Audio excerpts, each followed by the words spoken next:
Welcome to an Achieving Science video. This video is all about covalent bonding. So covalent bonds. Sometimes atoms prefer to make covalent bonds. These are formed by sharing of electrons.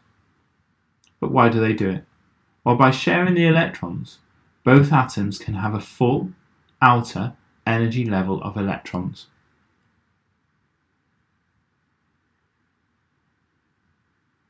So let's have a look.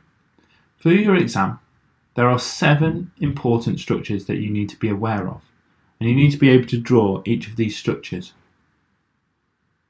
So let us begin then by looking at hydrogen. Hydrogen is a diatomic molecule. H2 is its formula. A hydrogen atom has one outer electron. So therefore we represent this by X's and dots.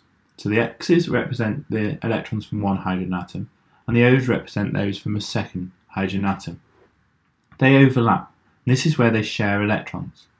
This can also be represented by a H line H, where the line represents a pair of electrons, the bond.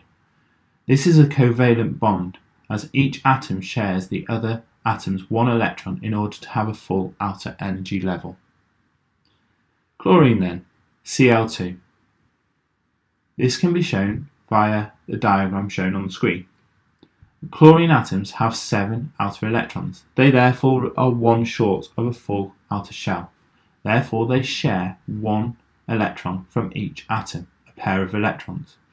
X's represent the electrons from one chlorine atom, and O's represent those from a second chlorine atom. There is one pair of electrons that is being shared, and therefore is represented by Cl line Cl. This is a covalent bond, as each atom shares the other atom's one electron in order to have a full outer energy level. The next one is hydrogen chloride, HCl. Again, this can be shown via a diagram, where chlorine has 7 outer electrons. Hydrogen only has 1. X's represent those electrons of chlorine, and O's represent those electrons from hydrogen. This can also be written as HCl. This is a covalent bond, as each atom shares the other atom's one electron in order to have a full outer energy level, remembering that hydrogen only needs 2 in its outer shell to have a full shell, whereas chlorine needs 8. Next we have ammonia, NH3. Nitrogen has 5 outer electrons, and therefore needs 3 more electrons to have a full outer shell. Therefore it needs to form 3 bonds with hydrogen. So 3 hydrogen atoms are required. X's show those electrons from nitrogen, and O's show those ones from hydrogen. This can also be written as shown on the screen, where the nitrogen bonds with 3 separate hydrogen atoms. There are 3 covalent bonds, as each atom shares the other atom's one electron in order to have a full outer energy level.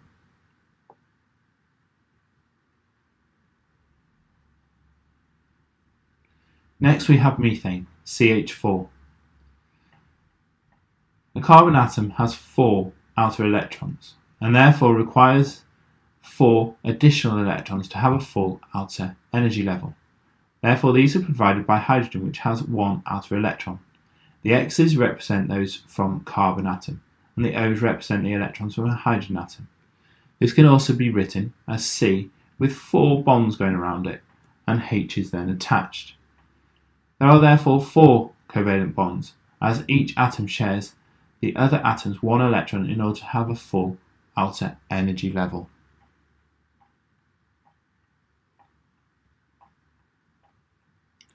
Next we have water, H2O. An oxygen atom has 6 outer electrons, and a hydrogen atom has 1. Oxygen therefore requires 2, and this is why it joins with 2 hydrogen atoms. X's represent those electrons from oxygen, and O's represent those from hydrogen. This can also be written as O with 2 bonds to 2 separate hydrogen atoms. There are 2 covalent bonds, as each atom shares the other atom's 1 electron in order to have a full outer energy level.